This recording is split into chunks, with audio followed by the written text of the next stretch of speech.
They need about 8 billion or so plus euros to help out the banks. And we are getting reports that, there might be some type of bank runs going on right now. I mean, what is your take on what's going on in Europe? Do you think this is going to spread? Do you think they'll be able to control this? No, I don't think they're going to be able to control it. And I do think it will spread because the problems of the Italian banks are the problems of the banks worldwide. It's truly a solvency problem. And it's coming to the forefront because of a liquidity problem. The lack of solvency is being discovered because of the lack of liquidity. And as a matter of fact, just this morning, there's an article out that Italy is angered at the ECB because the ECB is suggesting that there is a bank run problem with the Italian banks. So that's obviously going to hurt their ability to try to recapitalize and get, like you said, the 8.8 billion euro shortfall. Think about it. Would you invest in Italian banks? I mean, that's what it amounts to is they're trying to recapitalize. They need investors, and short of investors, you'll see bail-ins.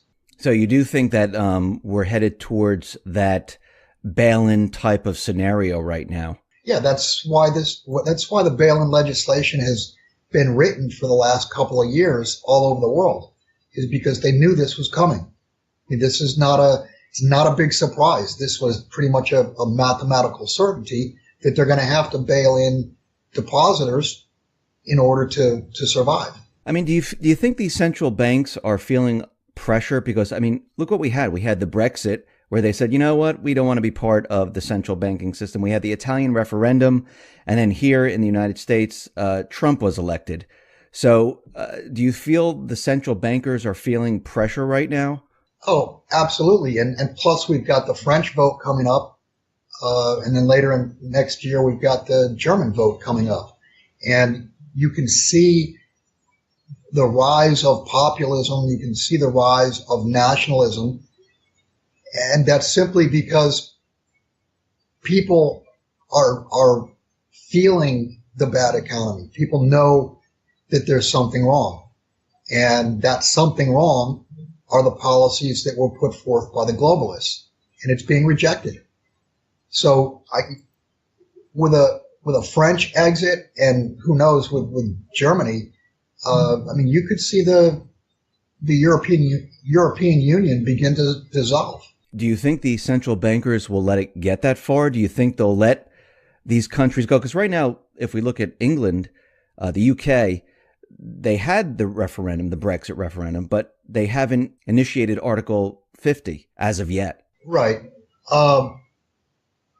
You're asking if the central bankers will let it get that far. The central bankers can't control it. The central bankers' monetary policy got us, not just monetary policy, fiscal policy also, but monetary policy got the world to where it is now. And there is no monetary policy that's going to be able to change the mind of voters. The only way to change the mind of voters is to rig the voting machines. And I mean, the voters feel it. They know it. They sense it in their gut. They see it in their paycheck. They see it by the loss of jobs, etc. And monetary policy is not going to turn that around. If monetary policy could create nirvana, we would have had nirvana many, many years ago and things would be perfect. They're not. That is true. I wanted to get onto gold here, and we see gold around 1,100. In the beginning of the year, gold was doing quite well. It was, 1,300 plus. And ever since the midsummer or so, it's been dropping off. Why do you think that gold is going the opposite direction at this point? First off, manipulation is no longer conspiracy theory. Manipulation is currency fact. You've had Deutsche Bank admit to manipulation in silver and gold. You've had, HSBC, UBS, you've had a bunch of banks admit to manipulation. So us crazy tinfoil hat wearing conspiracy theorists have been proven right. And we've said all along that paper contracts on the COMEX, paper contracts on the LBMA are being dumped wholesale in order to suppress and push the price down. And those paper contracts are not gold. There's no gold behind those contracts. We are seeing $20 to $40, $50 premiums of the cash Shanghai market over COMEX and LBMA. And I've said this many, many years ago that when the COMEX game ended, you would see a big spread between cash and physical. I'm sorry, the paper and the physical, and that would begin to widen. And it is, if you look at silver, it got to over a $2 spread. That's over 10%. So a spread of $2 on silver is more than enough to arbitrage. And that arbitrage is going to wipe out the inventories, the physical inventories. And that will spell the end. Now, there are individuals like Harry Dent and Martin Armstrong, and I know you wrote a piece about Martin's prediction that gold will go below 1,000. Do you think it will ever get that bad, that gold will go below 1,000? Yeah, you could see gold go to $10 offered, no bid in the paper markets. That's not gold. Physical gold, I don't think you'll see go below $1,000 an ounce. When you're trading real gold, and you got to understand there's a big difference between real gold in your hand and a contract. Contracts are made to be broken.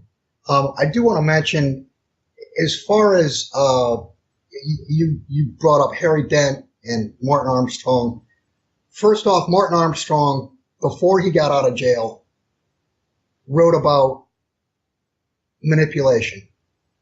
He was screaming bloody murder back in 2010 regarding silver.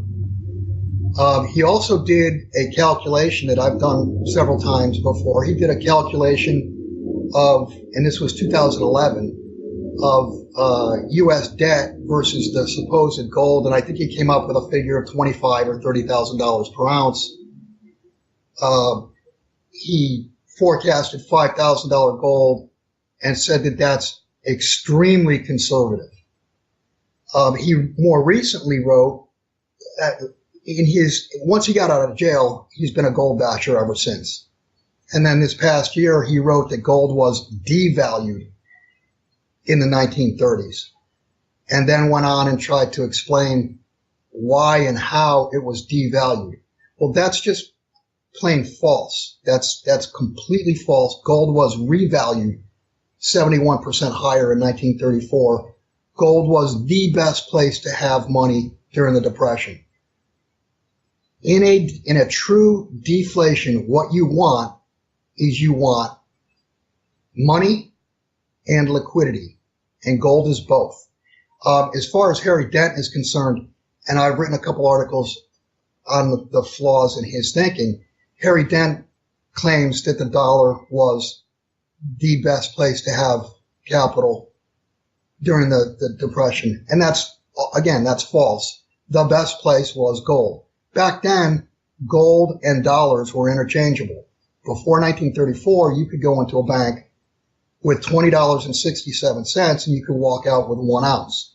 Or you could walk in with 1 ounce of gold, turn it in, and walk out with $20.67. They were interchangeable. They were one and the same until that peg, if you will, was broken. Gold was confiscated. It was revalued higher to $35. Gold, the flaw in Harry Dent's entire premise is that the dollar is money. The dollar is not money. Gold is money. The dollar was always a derivative of gold. Now it's the antithesis of gold. Dollars and gold are the opposite. And going one step further, as far as history is concerned, the best place to have had capital from 1929 to call it the beginning of World War II was in mining operations. Homestake mining was up over 1,000% during that period of time when everything else was down 70, 80, 90%.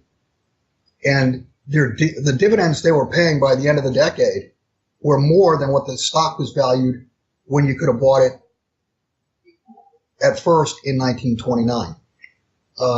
One other thing, just because people are feeling down and out about mining shares because they've been hit so hard since the election, just remember mining shares year to date are still up, call it 70, 75%.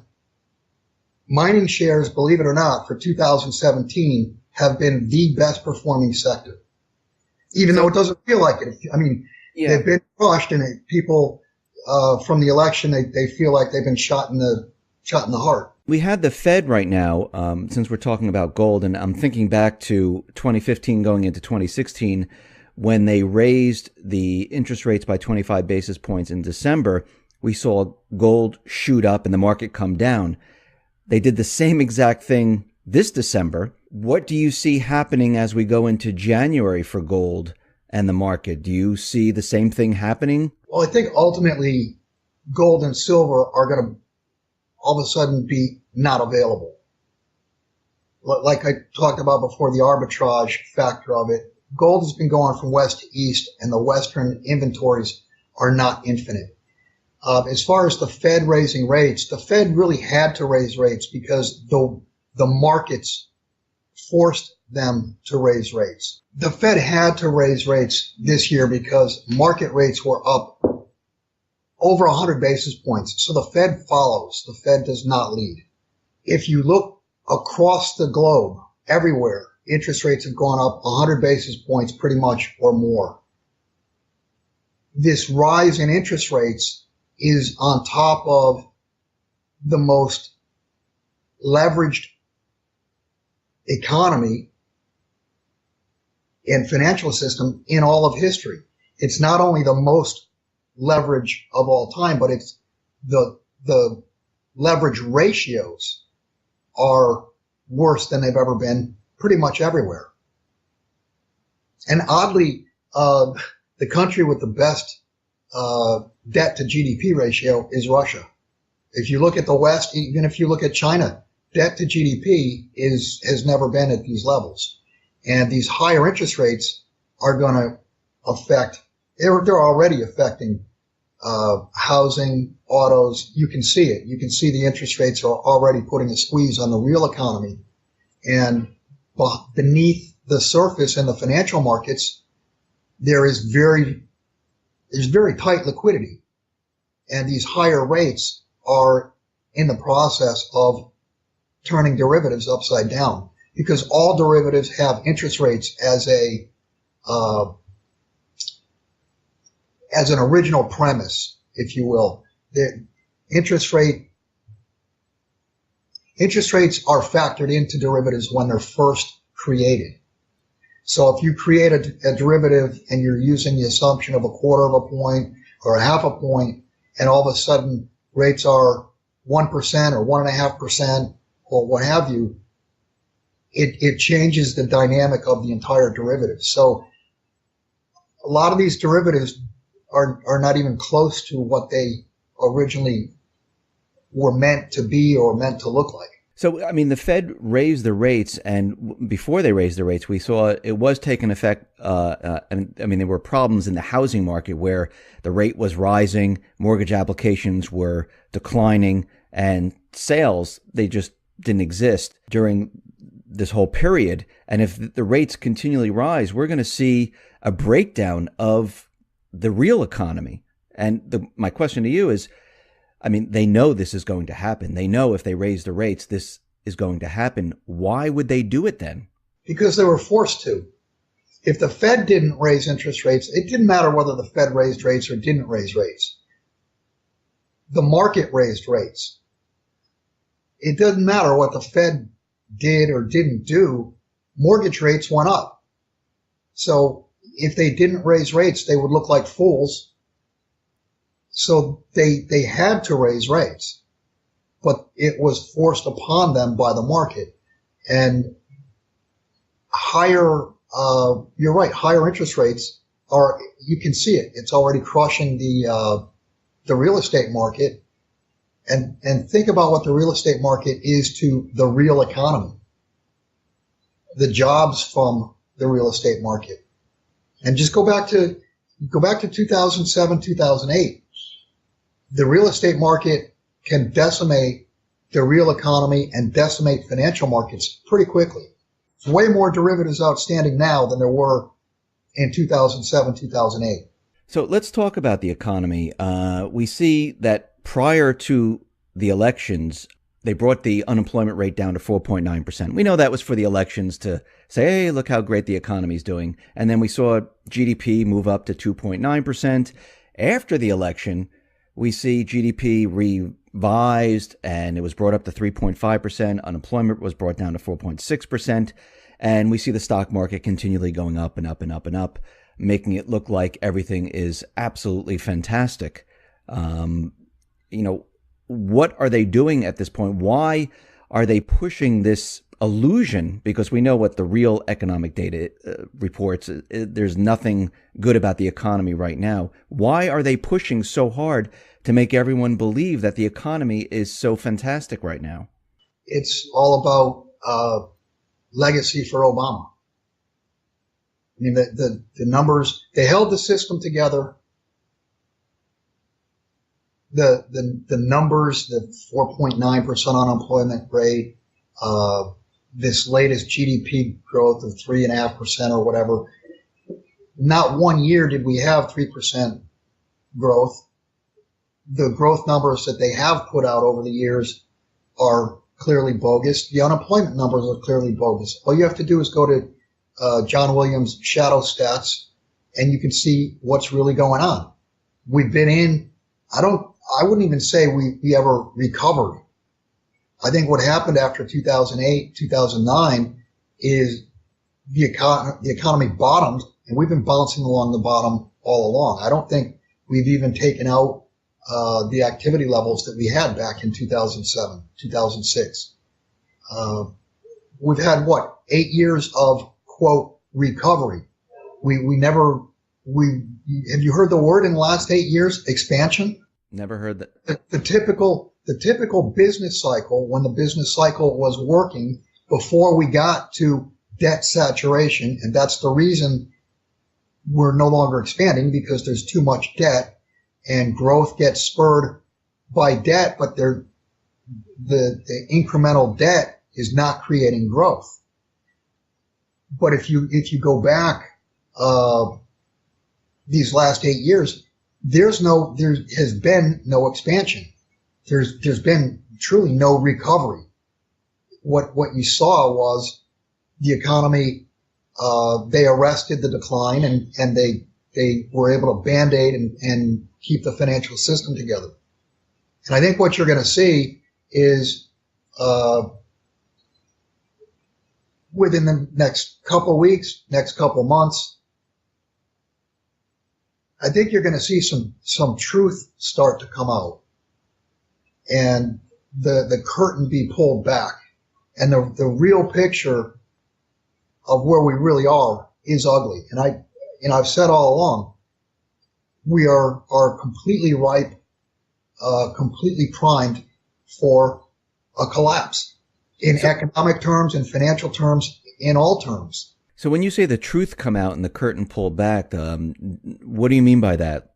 Well, let's just stick on the economy. The economic numbers have been completely bogus. Like I said, just go to John Williams, he's a number crunching bean counter that doesn't take one side or the other. He just wants the real number. And the unemployment numbers, if they were calculated the way they were back in the 70s and 80s, would be upwards over 17%. So that's those are severe recessionary, if not depressionary numbers. And the growth numbers of, continually 1, 2, 2.5% or whatever, they've been continually flat to negative. And the way they rig those is by rigging the inflation number. Do you think Trump already knows what the real economy is, or do you think? Absolutely, he knows. So he knows what's happening behind the scenes. He knows that. He absolutely knows that he's being made captain of a plane with no fuel left. He knows this is going to go down.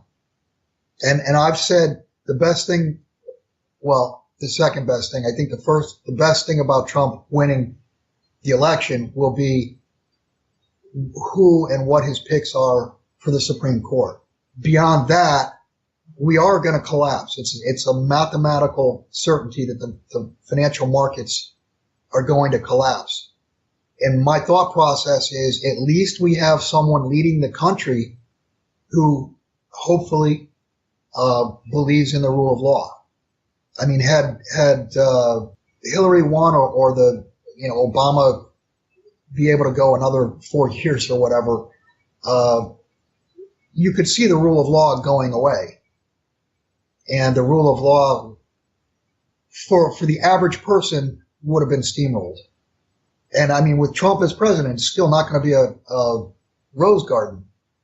But at least I hope and I believe there will be some fairness and adherence to the laws that are on the books, and they will apply to everyone. I mean, we're getting word from J.P. Morgan Chase and the central banks where they're warning that, if Trump puts his policies, his economic policies forward, we might see a turn in the market in 2017. Do you think this is going to be payback under Trump, saying, okay, listen, we didn't get what we wanted. He's not listening to us. So we're going to bring this down under him and blame him for all of this. Well, that goes along with the theory Jim Sinclair put forth when he simply asked the question is, will the machine work for Donald Trump? Will the machine work for him? And I think the answer is no. I think they've stretched it as far as they can. They're not going to be able to hold it up one way or the other. So why not just pull the plug? And you got to understand, this big money that you're talking about is already positioning themselves short the market, probably short bonds, certainly short or long silver and gold. They're pre-positioning themselves now for the plug being pulled. They'll make money. They'll still make money as markets collapse. Can Trump do anything to stop it? I mean, does he have anything in his arsenal, in his bag of tricks to stop what is coming? What could what could a president possibly have in a bag of tricks? I mean, you're talking about Mother Nature. You're talking about Mother Nature has been defied for years by a globe borrowing continually more and more capital to have a better and better standard of living, while being accommodated by central banks that printed money supply out of thin air. So no, I don't think there's anyone on the planet, there's not a policy on the planet that can fix what's wrong. The final result is going to be a reset. Now, whether that reset is man-made or whether it's made by Mother Nature, it's going to happen. You cannot have, you can't build a house without a foundation. And in order for the globe to have a financial system, an economic system going forward that grows and is fair, you're going to have the great flush. What's been done has got to be flushed. All the malinvestment has got to be flushed. Once it's flushed, then we can start anew. But we're going to have to start with some type of foundation. And that foundation, the foundation to an economy, the foundation to a financial system is the money itself. So somehow, some way, money is going to have to be, I shouldn't say money, but currencies are going to have to be attached by ratio, some sort of gold backing. You've got to have that foundation in order to have true and real, honest working financial markets and economies. When we have this reset and we have this flush, will the dollar still be the reserve currency of the world, or are things going to change dramatically? No, I think you can already see that the movement away from the dollar to settle trade. I mean, you can see Russia and China doing deals in rubles and yuan. The day of the petrodollar is over. The dollar being the reserve currency, the dollar was the reserve currency because we had the most gold. That's why we were the reserve currency. And at this point, I think if an audit was done, you'd find out we have almost no gold. So how could we be the reserve currency? So will our currency be just a local currency then? I mean, Jim Rickards was out there saying that the SDR is going to be the new world currency. Do you agree with that? It could be the SDR. It's hard to say. It could. You could have a basket, but whatever the world reserve currency does become will have some type of gold backing. It's got to be hooked to gold. So how do you see this year playing out in 2017? Do you see this whole thing falling apart in the beginning of the year, the middle of the year? Where do you see it all going? We should have fallen apart several years ago. And I mean, we had a false start last January and February. It looked like things were coming apart. As far as timing goes, your guess or anybody's guess is as good as mine. But mathematically, we've reached debt on a global basis. We've reached debt saturation, and the game's over.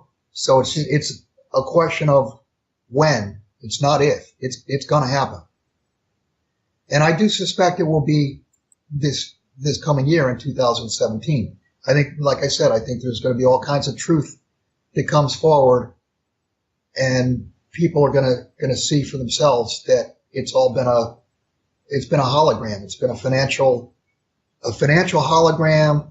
The standard of living has been way higher than it should have been, and that's because of debt.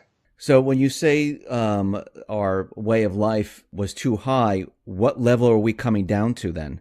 Oh, I think in the United States you could easily, I think the minimum standard of living drop will be 30%.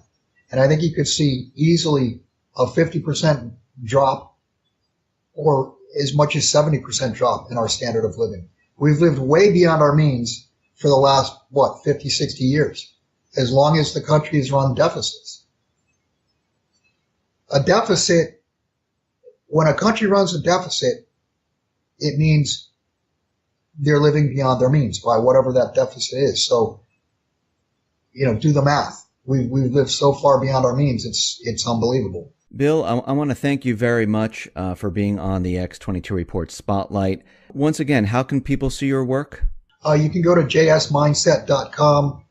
I do 1 or 2 public articles a month, and I generally do a couple, sometimes 3 articles on our subscription side. And Jim and I do a weekly interview, a cross interview, and we interview the last individual that we did for the last one for the year was Ira Harris, which was a really good interview.